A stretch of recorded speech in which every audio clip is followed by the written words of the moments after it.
Bonjour à tous, je m'appelle Rita et vous écoutez Yalla. Yalla, c'est le podcast qui part à la rencontre de personnalités inspirantes et engagées au Maroc, mais aussi ailleurs, et qui casse les codes pour transformer le monde actuel. Sur Yalla, on vous parle de ce qui les anime au quotidien, mais aussi de leur parcours, leurs réussites et échecs. En bref, toutes ces choses qui ont fait d'eux la personne qu'elles sont aujourd'hui. Pour ce 11e épisode de Yalla, j'ai choisi d'inviter l'inspirante Aïda Khendjil à mon micro. Aïda est la co-créatrice de MyTindy qu'elle a cofondée en juin 2019 avec son associé Chakib Yasmine. En l'espace de 3 ans seulement, ce duo s'est attaqué à l'un des plus gros secteurs économiques marocains, l'artisanat, et s'est donné pour mission d'améliorer et de faciliter le quotidien des artisans locaux, non seulement en les formant, mais aussi en leur donnant une meilleure exposition internationale. Après avoir passé sa vie en France, puis au Canada, Aïda décide de s'installer après ses études à McGill, au Maroc. Sa vision et son objectif étaient clairs. Avoir un impact. Aujourd'hui, MyTindy est ce qu'on appelle une entreprise à mission, et Aïda a raflé de nombreux prix qui font d'elle aujourd'hui une référence dans la sphère tech.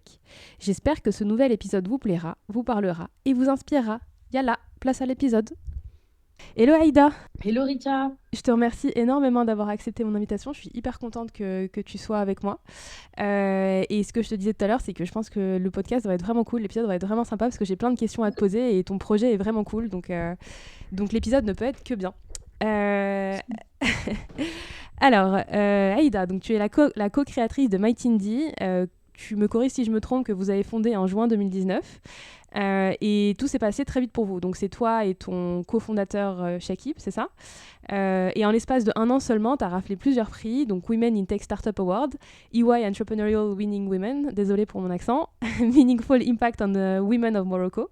Donc tu as un parcours assez exceptionnel en très peu de temps et vraiment un gros bravo.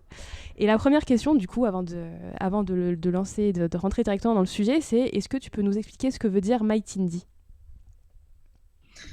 Hello Richa, encore merci de m'avoir invité sur ton podcast et merci pour la présentation. Donc MyTindy, en fait, ça vient de l'amazigh, du mot tinidi, qui veut dire fait main. Ok. Et pourquoi MyTindy alors ? Parce que en fait, il y avait 2 raisons. Le premier, c'est que Tindy.com coûtait plus de $8 000 à acheter. Ok. Et la deuxième, c'est que MyTindy, c'est mon fait main. C'était plus pragmatique qu'autre chose, mais au final, j'aime bien. Ok, je comprends. Alors, est-ce que tu peux nous présenter ton entreprise en quelques mots pour ceux qui ne la connaissent pas ? Qui êtes-vous ? Que faites-vous ? Et quelle est votre mission avec MyTindy ? Bien sûr. Donc, nous, on est MyTindy, on a la marketplace spécialisée dans l'artisanat arabe, aujourd'hui spécifiquement au Maroc.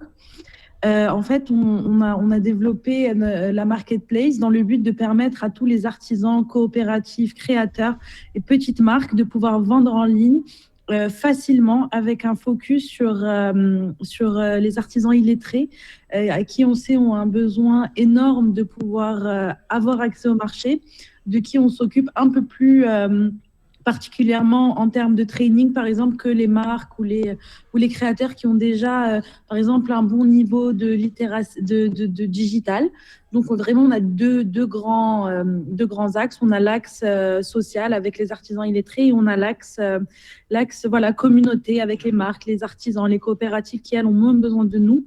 Mais le point commun entre toutes ces personnes, c'est qu'elles ont besoin de visibilité, elles ont besoin d'être accompagnées pour accéder enfin au marché de la vente en ligne et elles ont besoin d'être dans la structuration.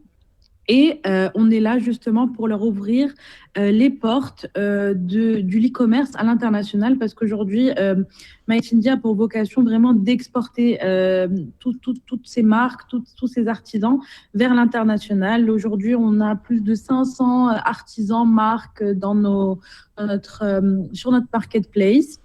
Et on a déjà vendu dans plus de 40 pays en l'espace de 2 ans. Bravo. Et voilà. Donc, voilà. Bravo. Alors du coup, j'aimerais rebondir sur 2 choses dont tu as parlé il y a quelques instants. Donc justement, ces artisans-là, comment vous les aidez dans leur day-to-day et à mettre en avant leurs produits ? Ce qui s'est passé, c'est que quand le Covid est arrivé, on a été contacté par le ministère de l'Artisanat qui nous a demandé de voir comment on pouvait collaborer ensemble et on a signé un partenariat. Et ce partenariat nous a beaucoup aidé dès le lancement parce qu'il nous a permis d'avoir beaucoup plus la confiance de ces artisans parce qu'on était back, du coup, par la Maison de l'Artisan et le ministère. Et ils nous ont aussi aidés voilà, à avoir plus de visibilité, à être reconnus. Ensuite, la deuxième chose qui s'est passée, c'est qu'on avait fait l'équivalent de Qui veut être mon associé au Maroc, qui était une expérience très fun et qui a, pour le coup, drainé énormément d'artisans vers nous parce qu'ils ont compris notre valeur ajoutée quand ils nous ont vu pitcher en ligne. À la télé. Ça, c'est les deux choses. Ensuite, nous, de notre côté, on forme les artisans. La réticence, je pense qu'elle est là, mais aujourd'hui, on est dans une ère où c'est plus un luxe. Je pense que vraiment le Covid a réellement accéléré les choses de ce côté. Et aujourd'hui, les artisans comprennent. Avant le Covid, je dirais que les artisans ne comprenaient pas. Ils disaient, moi, j'ai ma boutique, je vends à travers différents canaux physiques. Pourquoi est-ce que je vais me casser la tête à aller vendre en ligne? Aujourd'hui, ils comprennent que c'est important, que c'est nécessaire, que c'est vital de vendre en ligne, que c'est un canal supplémentaire et que c'est un canal en plus qui leur apporte beaucoup plus de visibilité. Exemple, quelqu'un aux États-Unis, soit il découvre l'artisan en ligne, soit l'artisan il va devoir payer un billet, aller dans un salon, rentrer en contact avec le client qui doit le trouver. Donc on est vraiment dans une approche qui est très efficace en termes de coût, qui a beaucoup d'impact.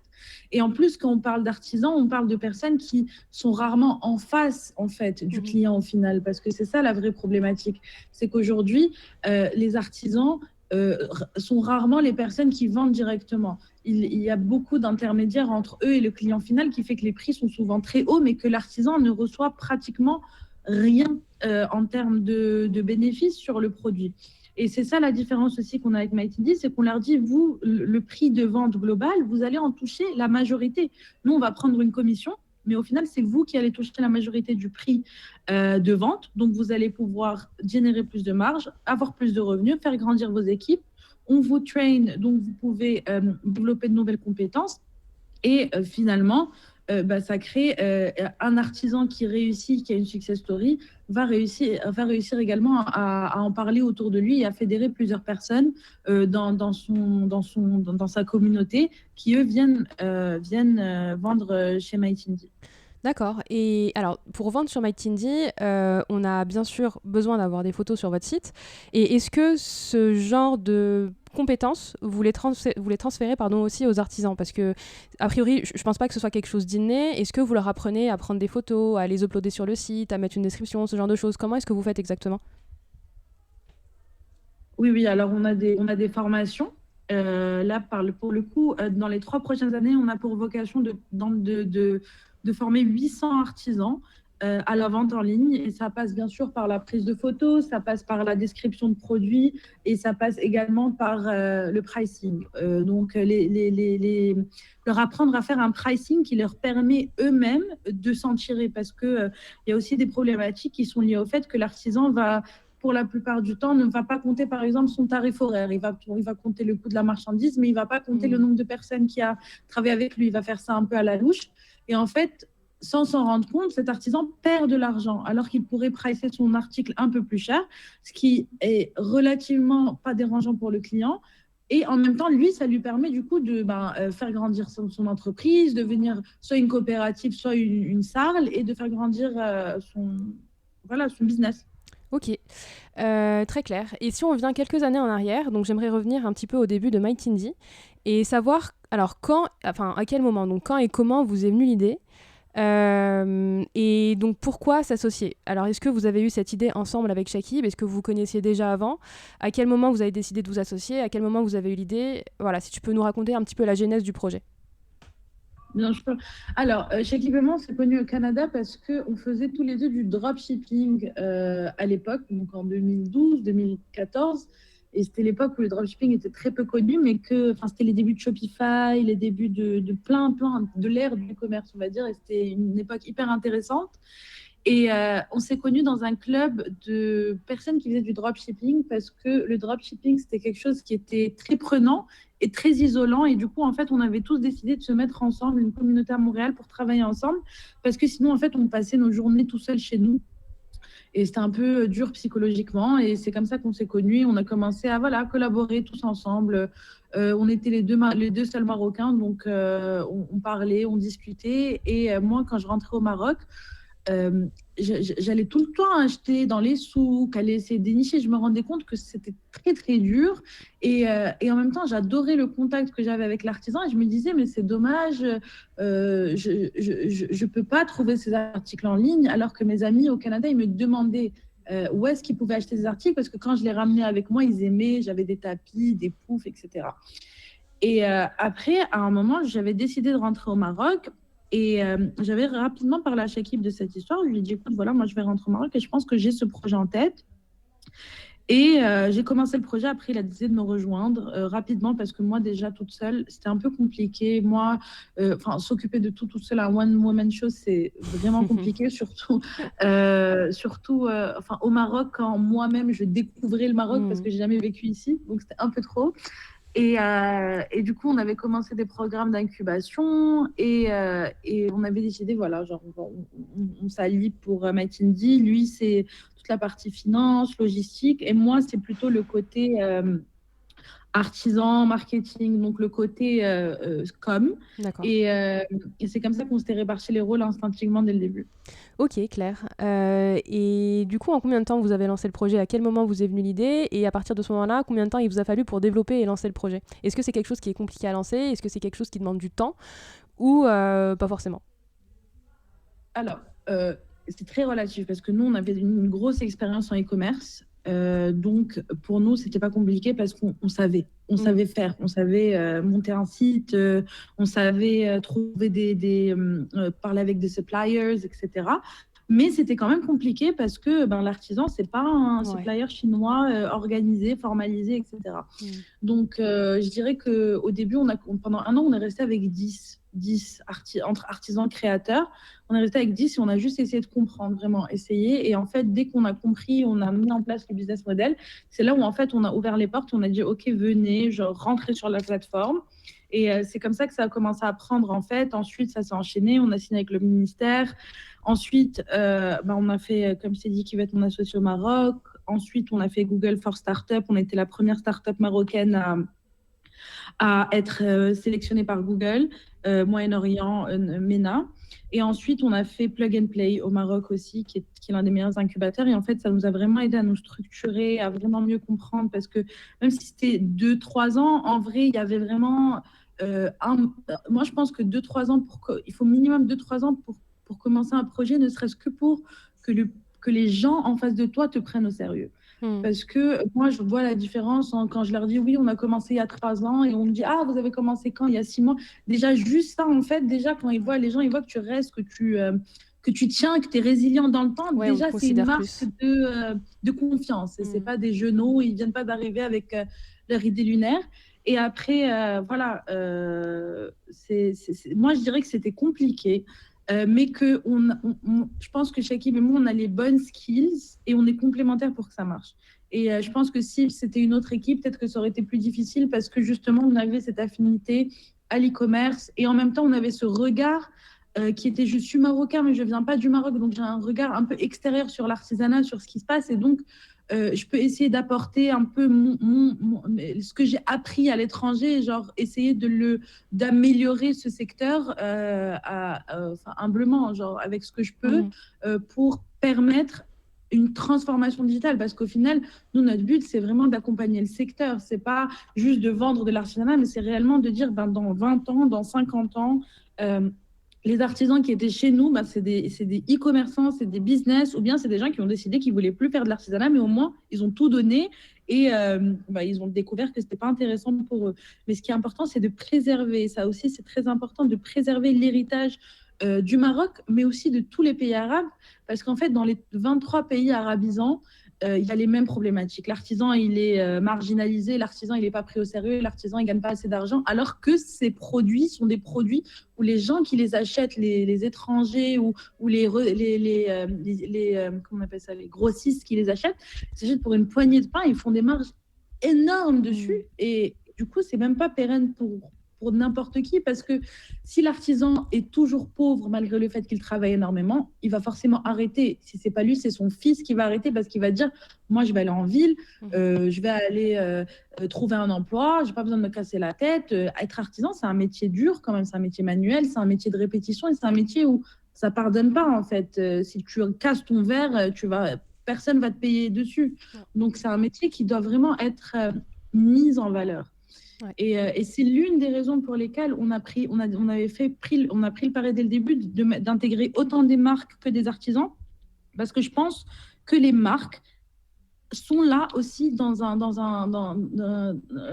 pour quand c'est des marques artisanales qui travaillent et qui forment des artisans, elles ont un effet positif. Et l'artisan, après avoir appris, par exemple, une nouvelle technique de design, avoir appris un nouveau motif, lui, il va l'intégrer en fait dans son offre de produits et la faire grandir. Ouais, donc, c'est l'une des raisons pour laquelle on a intégré les marques. Ok, hyper intéressant. Et alors du coup, avec toute cette expérience-là, toutes ces années-là, j'aimerais savoir de quoi tu es la plus fière. En tout cas, la réalisation dans Mighty Indie pour laquelle tu es la plus fière. Et ce qui t'a causé le plus de difficultés et la manière dont tu as réussi à surmonter ces difficultés-là. De quoi je suis la plus fière?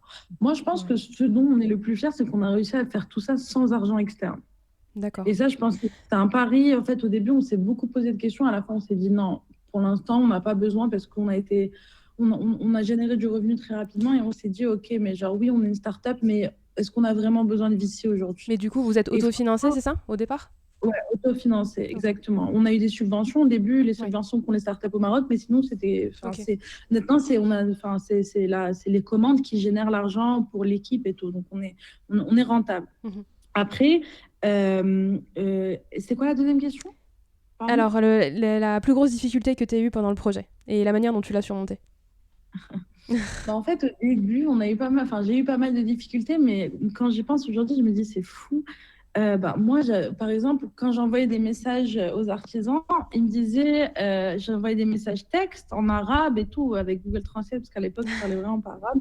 Ouais. Et ils me disaient, par exemple, Salam Khoya. Et moi, je flippais, je me disais, mais comment je vais leur dire que je suis une femme, en fait? Comment je vais leur dire? Est-ce que ça va casser la discussion? Est-ce que ça va me poser? J'étais vraiment... Et en fait, je me suis rendu compte que pas du tout. Mais c'était vraiment dans ma tête. Et je pense qu'il y avait plein de barrières que j'avais, des appréhensions par rapport au fait d'être avec un milieu assez rural, artisanal. C'est sûr que oui, il y a des barrières et il y a des problèmes, mais c'est sûr aussi que quand on est dans un environnement business, tout le monde comprend que, voilà, quoi, on est relativement ouvert d'esprit. Donc ça, je pense que c'était une anecdote qui m'avait fait rire pendant très longtemps. Et après, je me suis dit, bon, c'est bon. Dis-leur que t'es une fille. Au pire, ça passe pas, je travaille pas avec eux. Et c'est la vérité. Et les difficultés, on a eu des difficultés aussi parce que tout le monde nous a challengé sur la scalabilité du produit, mais comment vous allez scaler et tout. Et nous, on est en mode, mais gars, genre, c'est tellement scalable, genre, c'est juste que c'est de l'artisanat. Et donc, vous, en fait, dans votre tête, vous entendez artisanat, fait main, donc, mais non, mais on est une plateforme et il y a plein d'opportunités de scaler, alors verticale, horizontale. Et du coup, en fait, moi, personnellement, j'ai juste décidé que les gens qui pensaient que c'était pas scalable, ils allaient, au bout d'un moment, ils allaient se rendre compte que non.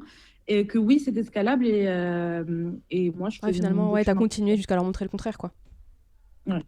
Ok. Hyper intéressant. Et du coup, j'aimerais revenir parce que tu m'as dit tout à l'heure que tu avais participé à une émission avec Shakib, donc je crois que c'était Shark Tank, c'est ça?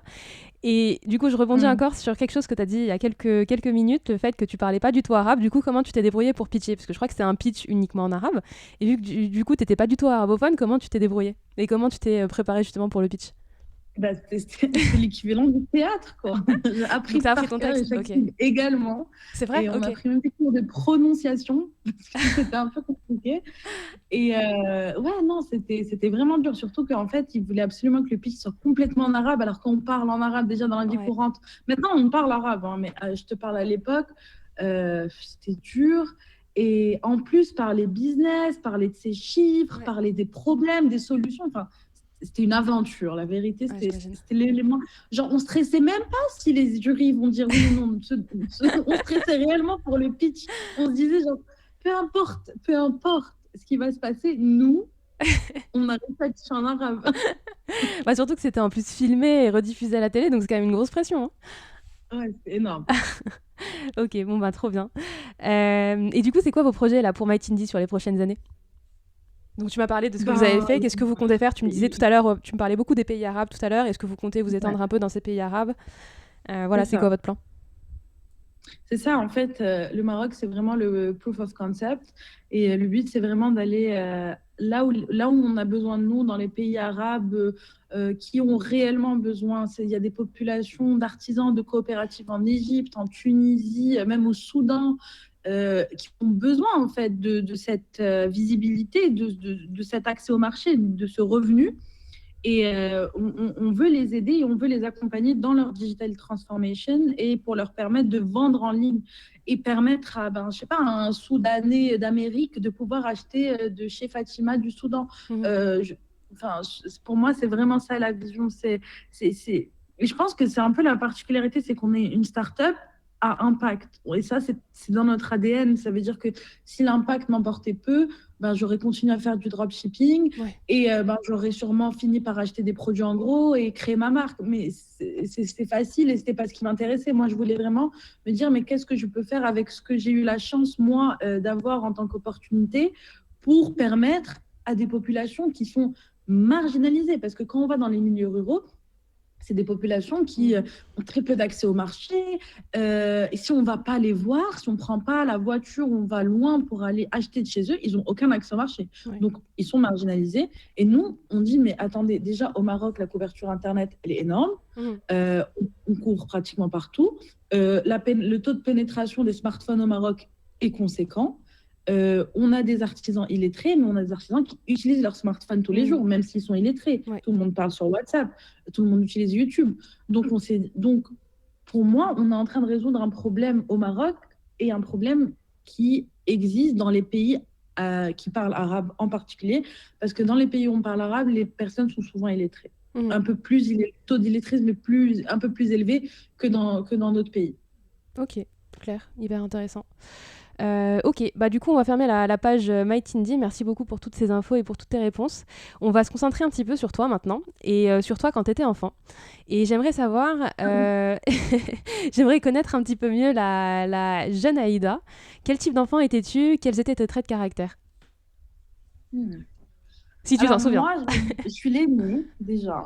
Donc moi, je suis l'aînée j'ai trois sœurs, deux sœurs, donc on est trois. J'ai grandi entre Paris et Casa, mais plutôt à Paris.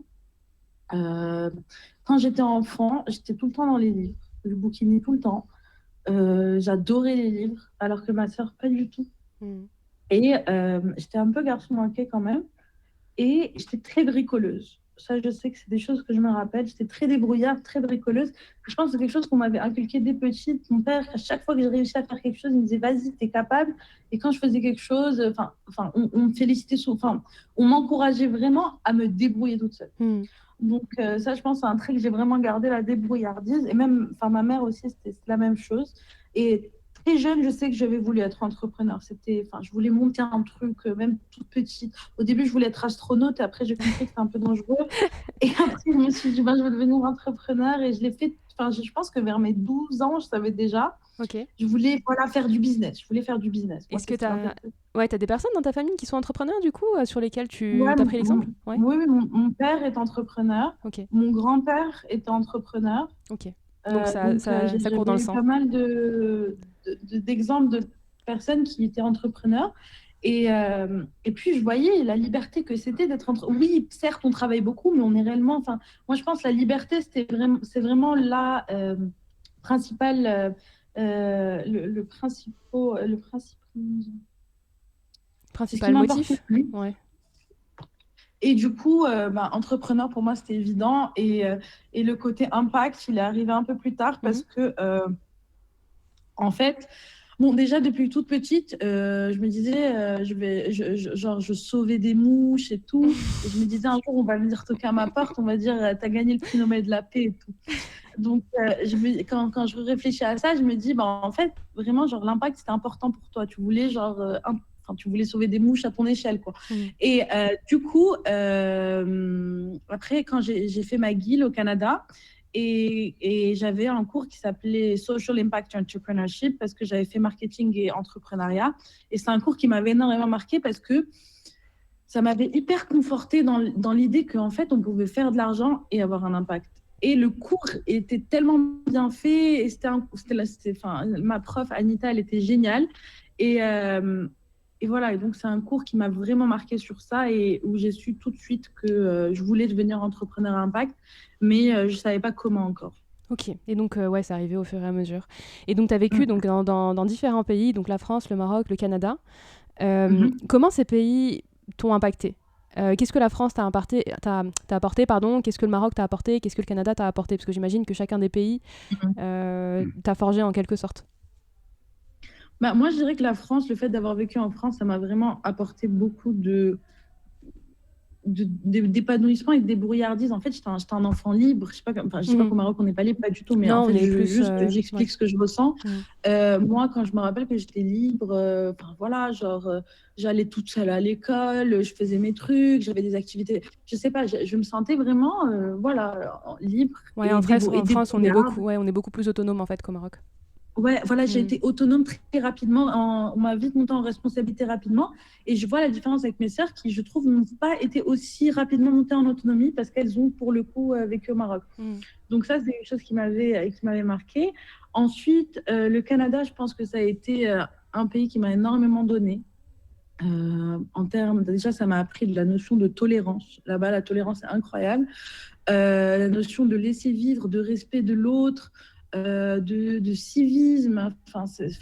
Le seul bémol du Canada, c'est le froid, mais à part ça, c'est un pays exceptionnel. Non, mais vraiment.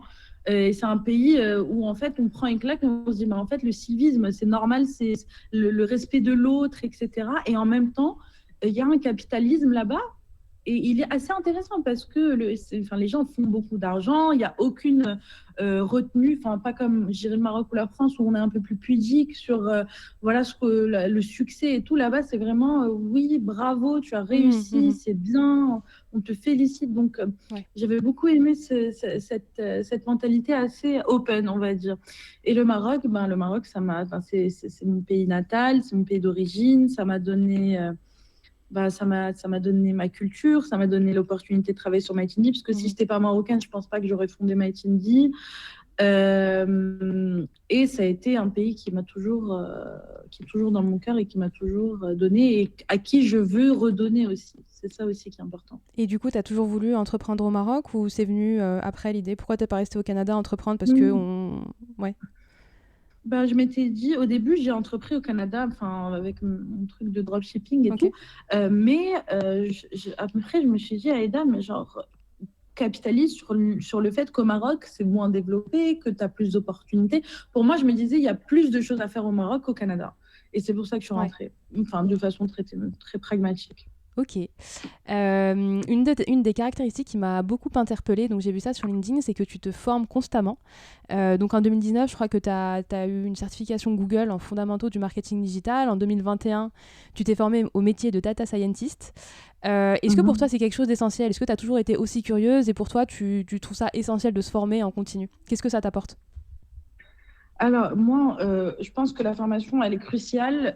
Mis à part les certificats LinkedIn, j'apprends énormément aussi sur YouTube et tout. En fait, je pense qu'aujourd'hui, le fait d'être chef d'entreprise, ça fait qu'en fait, je dois coacher pas mal de monde et que je dois en savoir, enfin, je dois pas forcément en savoir un peu plus, mais je dois savoir de quoi ça traite.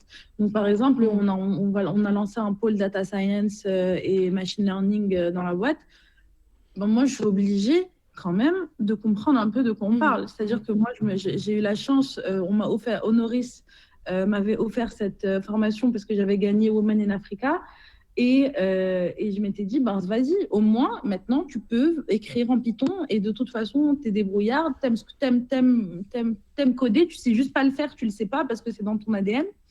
Et donc voilà, donc je m'étais dit, ben, il faut y aller. Et pour moi, c'est l'un des meilleurs aspects, je trouve, d'être entrepreneur, c'est que vraiment, on n'arrête pas d'apprendre et on est toujours en train d'essayer de challenger. Moi, je sais que je suis pas au top encore, genre je suis pas au 100%, que je dois toujours pousser, je me forme au management, je me forme au process parce que en fait, ta boîte, pour moi, quand tu es chef d'entreprise, ta boîte, c'est le reflet de à quel point tu prends soin de toi, à quel point genre, tu priorises le fait que genre, tu t'améliores constamment.